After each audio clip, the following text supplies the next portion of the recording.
Attendre pour vivre, attendre même pour qu'on vous tue. C'est trop lâche. C'est une invention des hommes. Tu imagines un monde où les arbres aussi auraient dit non contre la sève? Où les bêtes auraient dit non contre l'instinct de la chasse ou de l'amour? Les bêtes, elles au moins, sont bonnes, et simples, et dures. Elles vont, se poussant, les unes après les autres, courageusement, sur le même chemin. Et s'il en tombe, les autres passent. Et il en restera toujours une de chaque espèce, prête à refaire des petits, et à reprendre le même chemin, avec le même courage, toutes pareilles à celles qui sont passées avant. Quel rêve, hein? Pour un roi? Des bêtes. Ce serait si simple.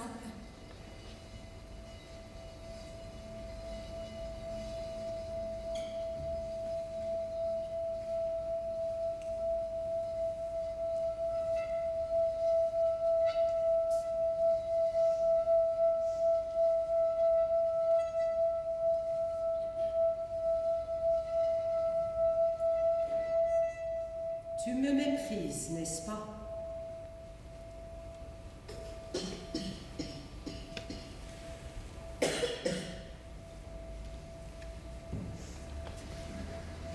C'est drôle.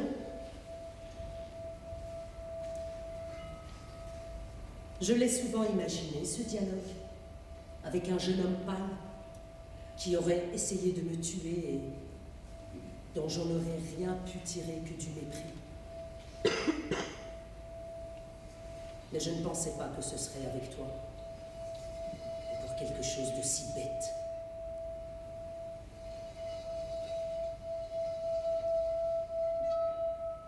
Écoute-moi tout de même pour la dernière fois. Mon rôle n'est pas bon, mais c'est le mien. Et je vais te faire tuer. Seulement avant, je veux que toi aussi tu sois bien sûr du tien.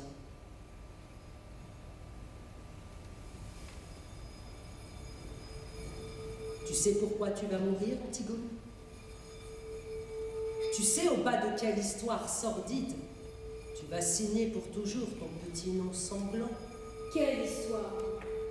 Celle des Théocles et de Polynice? Celle de tes frères? Non. Tu crois la savoir, mais tu ne la sais pas. Personne ne la sait dans Thèbes que moi. Mais il me semble que toi, ce matin, tu as aussi le droit de l'apprendre. Ce n'est pas bien beau, tu vas voir.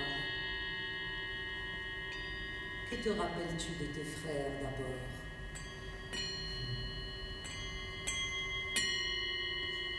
Deux compagnons de jeu te méprisaient sans doute, qui te cassaient tes poupées, se chuchotant éternellement des mystères à l'oreille l'un de l'autre pour te faire enrager. C'était des grands. Tu as dû les admirer, avec leurs premières cigarettes, leurs premiers pantalons longs. Et puis, ils ont commencé à sortir le soir, à sentir l'homme. Et ils ne t'ont plus regardé du tout. J'étais une fille. Tu voyais bien ta mère pleurer, ton père se mettre en colère. Tu entendais claquer les portes à leur retour et leur ricanement dans les couloirs passant devant toi, goguenard et veule sentant le vin. Une fois, je m'étais cachée derrière une porte. C'était le matin. Nous venions de nous lever et eux, ils rentraient. Polynice m'a vu. Il était tout pâle, les yeux brillants et si beaux dans son vêtement du soir. Il m'a dit « Tiens, tu es là, toi. » Et il m'a donné une grande fleur de papier qu'il avait rapportée de sa nuit. Et tu l'as conservée, n'est-ce pas, cette fleur? Et hier, avant de t'en aller, tu as ouvert ton tiroir. Et tu l'as regardé longuement pour te donner du courage, n'est-ce pas? Qui vous a dit cela?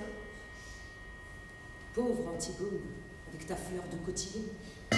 Sais-tu qui était ton frère? Je savais que vous me diriez du mal de lui, en tout cas. Un petit fêtard imbécile, un petit carnassier dur et sans âme, une petite brute tout juste bonne à aller plus vite que les autres avec ses voitures et à dépenser plus d'argent dans les bars. Une fois, j'étais là, ton père venait de lui refuser une grosse somme. Il est devenu tout pâle. Et il a levé son poing en hurlant un mot ignoble. Ce n'est pas vrai. Son poing de brute dans le visage de ton père, c'était pitoyable.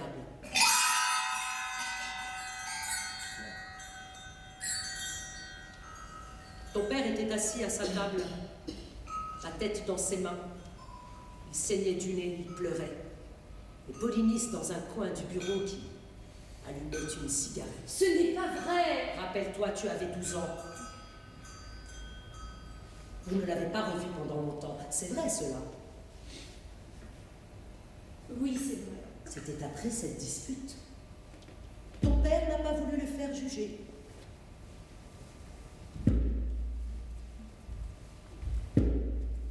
Il s'est engagé dans l'armée argienne. Et dès qu'il a été chez les Argiens, la chasse à l'homme contre ton père a commencé. Contre ce vieil homme qui ne se décidait pas à mourir, à lâcher son royaume. Les attentats se succédaient. Et les tueurs que nous prenions finissaient toujours par avouer qu'ils avaient reçu de l'argent de lui. Pas seulement de lui d'ailleurs, car c'est cela que je veux que tu saches. Les coulisses de ce drame où tu brûles de jouer un rôle. La cuisine.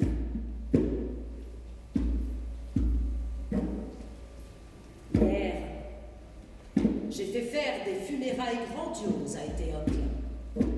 Éthéocle est un héros et un saint pour Thèbes maintenant. Tout le peuple était là. Les enfants des écoles ont donné tous les sous de leur tirelire pour la couronne. Des vieillards faussement émus ont magnifié dans la voix, avec des trémolos dans la voix, le bon fils, le fils fidèle d'Oedipe, le prince loyal. Moi aussi j'ai fait un discours. Et tous les prêtres de Thèbes au grand complet, avec leurs têtes de circonstance et les honneurs militaires, il fallait bien. Tu penses que je ne pouvais tout de même pas m'offrir le luxe d'une crapule dans les deux camps?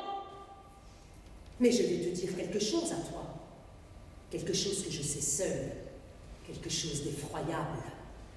Éthéocle, ce prix de vertu ne valait pas plus cher que Polynice. Le bon fils avait essayé lui aussi de faire assassiner son père. Le prince loyal avait essayé lui aussi de vendre Thèbes au plus offrant. Oui! Crois-tu que c'est drôle? Cette trahison pour laquelle le corps de Polynice est en train de pourrir au soleil, j'ai la preuve maintenant qu'Éthéocle, qui dort dans son tombeau de marbre, s'apprêtait lui aussi à la commettre. C'est un hasard si Polynice a réussi son coup avant lui. Nous avions affaire à deux larrons en foire qui se trompaient l'un l'autre en nous trompant et qui se sont entretués comme deux petits voyous qu'ils étaient. Pour un règlement de compte.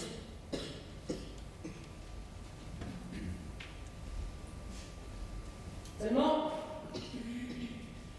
il fallait que je fasse un héros de l'un d'eux. Alors j'ai fait rechercher leurs cadavres au milieu des autres. On les a retrouvés, embrassés, pour la première fois de leur vie sans doute. Ils s'étaient embrochés mutuellement. Et puis, la charge de la cavalerie argienne leur avait passé dessus. Ils étaient en bouillie, Antigone, méconnaissables. J'ai fait ramasser un des corps, le moins abîmé des deux, et j'ai donné l'ordre de laisser pourrir l'autre où il était. Je ne sais même pas lequel, et je t'assure que cela m'est égal.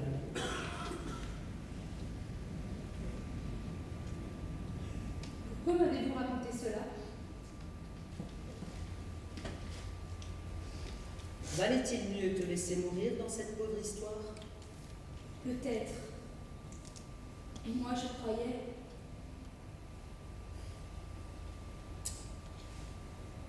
Qu'est-ce que tu vas faire maintenant? Je vais remonter dans ma chambre.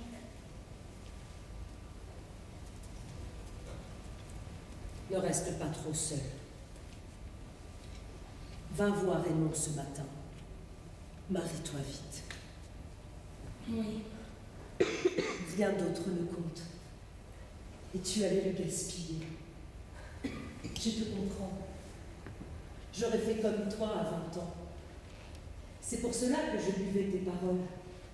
J'écoutais du fond du temps un petit crayon maigre et pâle comme toi, et qui ne pensait qu'à tout donner lui aussi. Marie-toi vite, Antigone.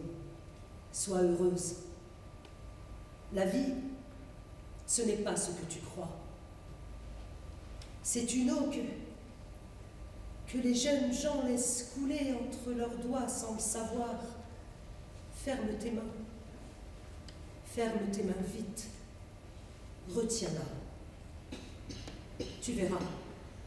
Cela deviendra une petite chose dure et simple qu'on grignote assis au soleil. Ils te diront tous le contraire parce qu'ils ont besoin de ta force et de ton élan. Ne les écoute pas. Ne m'écoute pas, moi aussi, quand je ferai mon discours devant le tombeau des Théocles. Ce ne sera pas vrai. Rien n'est vrai que ce que l'on ne dit pas. Tu l'apprendras toi aussi, trop tard, que la vie, c'est un livre qu'on aime. Un enfant qui joue à vos pieds. Un outil qu'on tient bien dans sa main. Un banc pour se reposer le soir devant sa maison. Tu vas me mépriser encore, mais de découvrir cela, c'est la consolation dérisoire de vieillir. La vie, ce n'est peut-être tout de même que le bonheur. Le bonheur? Un pauvre mot, hein. Quel sera-t-il, mon bonheur? Quelle femme heureuse deviendra-t-elle, la petite Antigone? Quelle pauvreté faudra-t-il qu'elle fasse, jour par jour, pour arracher avec ses dents son petit lambeau de bonheur? Dites, à qui devra-t-elle mentir? À qui sourire? À qui se vendre? Qui devra-t-elle laisser mourir en détournant le regard? Tu es folle, tais-toi. Non! Je ne me tairai pas! Je veux savoir comment je m'y prendrai moi aussi pour être heureuse. Et tout de suite, puisque c'est tout de suite qu'il faut choisir. Vous dites que c'est si beau la vie. Je veux savoir comment je m'y prendrai pour vivre. Mais tu aimes Aimon.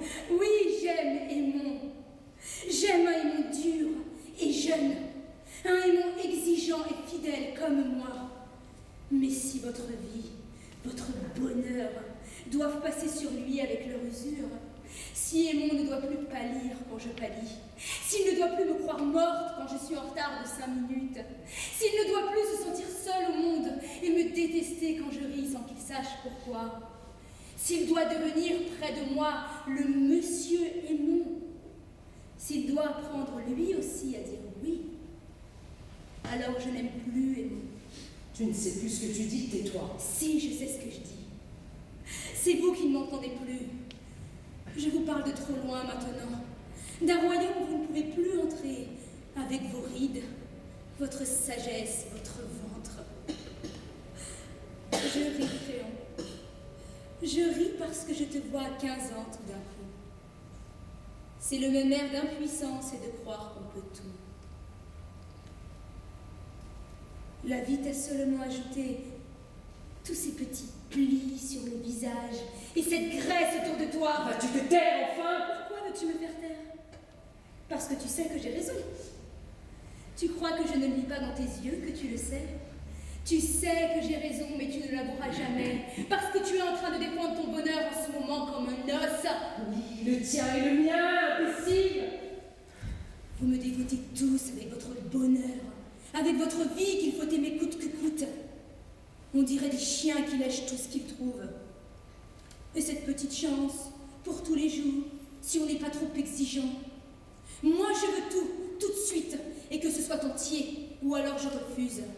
Je ne veux pas être modeste, moi, et me contenter d'un petit morceau si j'ai été bien sage. Je veux être sûre de tout, aujourd'hui, et que ce soit aussi beau que quand j'étais petite, ou mourir. Allez, commence, comme ton père. Comme mon père, oui. Nous sommes de ceux qui posent les questions jusqu'au bout, jusqu'à ce qu'il ne reste vraiment plus la petite chance d'espoir vivante. La plus petite chance d'espoir à étrangler. Nous sommes de ceux qui lui sautent dessus quand ils le rencontrent.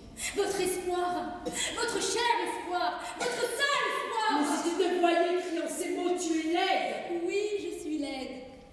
C'est horrible, n'est-ce pas? Ces cris, ces sursauts, cette lutte de chiffonnier. Papa n'est devenu beau qu'après. Une fois qu'il a été bien sûr qu'il avait tué son père et que c'était avec sa mère qu'il avait couché. Et que rien, plus rien ne pouvait le sauver. Alors il s'est calmé tout d'un coup. Il a eu comme un sourire et il est devenu beau. C'était fini. Il n'a plus qu'à fermer ses yeux pour ne plus vous voir. À vos têtes, vos sales têtes de candidats au bonheur. C'est vous qui êtes laids, même les plus beaux. Vous avez tous quelque chose de laid au coin de l'œil ou de la bouche. Tu l'as bien dit tout à l'heure, Créon, la cuisine. Vous avez tous des têtes de cuisiniers. Je t'ordonne de te taire, tu m'entends? Tu m'ordonnes, cuisinier? Tu crois que tu peux m'ordonner quelque chose? L'antichambre est pleine de monde. Tu vas donc te perdre, on va t'entendre. Eh bien justement, ouvre les portes, ils vont m'entendre. Tais-toi, mon Dieu. Allons vite, cuisinier, appelle tes gardes. Garde!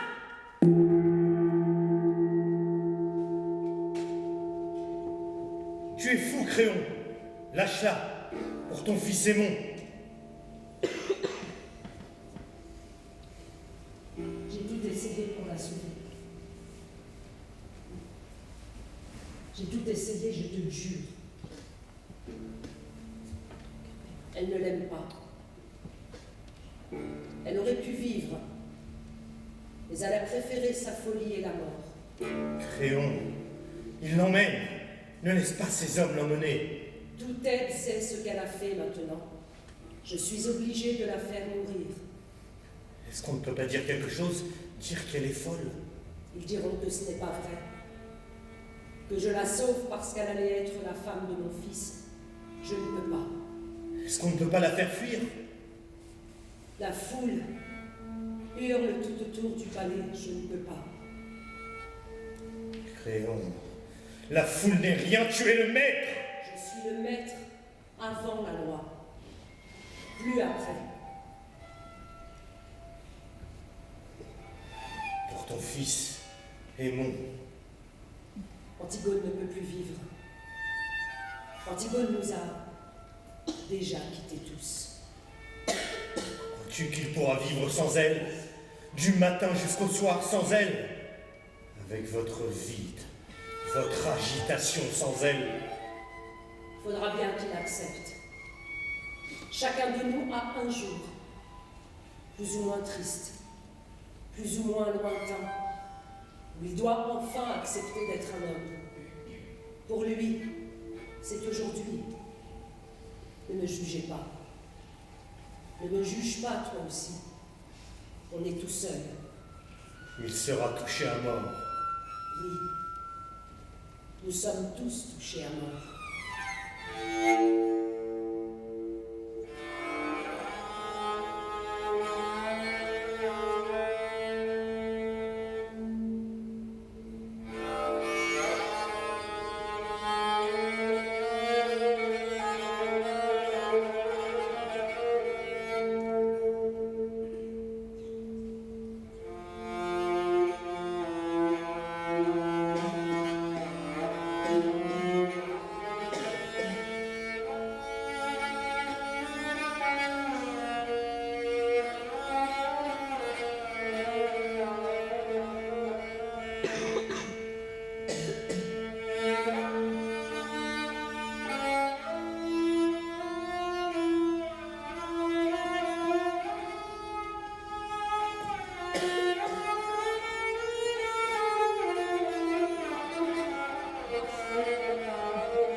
Et voilà. Maintenant, le ressort est bandé. Cela n'a plus qu'à se dérouler tout seul. C'est cela qui est commode dans la tragédie. On donne le petit coup de pouce pour que cela démarre. Rien. Un regard pendant une seconde à une fille qui passe et lève les bras dans la rue. Une envie d'honneur, un beau matin au réveil, comme de quelque chose qui se mange. Une question de trop qu'on se pose un soir. C'est tout. Après, on n'a plus qu'à laisser faire. On est tranquille, cela roule tout seul. C'est minutieux, bien huilé depuis toujours. La mort, la trahison, le désespoir sont là, tout près. Et les éclats, et les orages, et les silences, tous les silences. Le silence, quand le bras du bourreau se lève à la fin.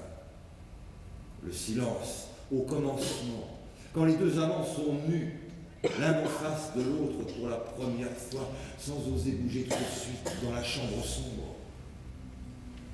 Le silence, quand les cris de la foule éclatent autour du vainqueur. Et on dirait un film dont le son s'est enrayé. Toutes ces bouches ouvertes dont il ne sort rien, toute cette clameur qui n'est qu'une image. Et le vainqueur, déjà vaincu, seul au milieu de son silence. C'est propre à la tragédie. C'est reposant, c'est sûr. Dans le drame, avec ses traîtres, avec ses méchants acharnés, c'est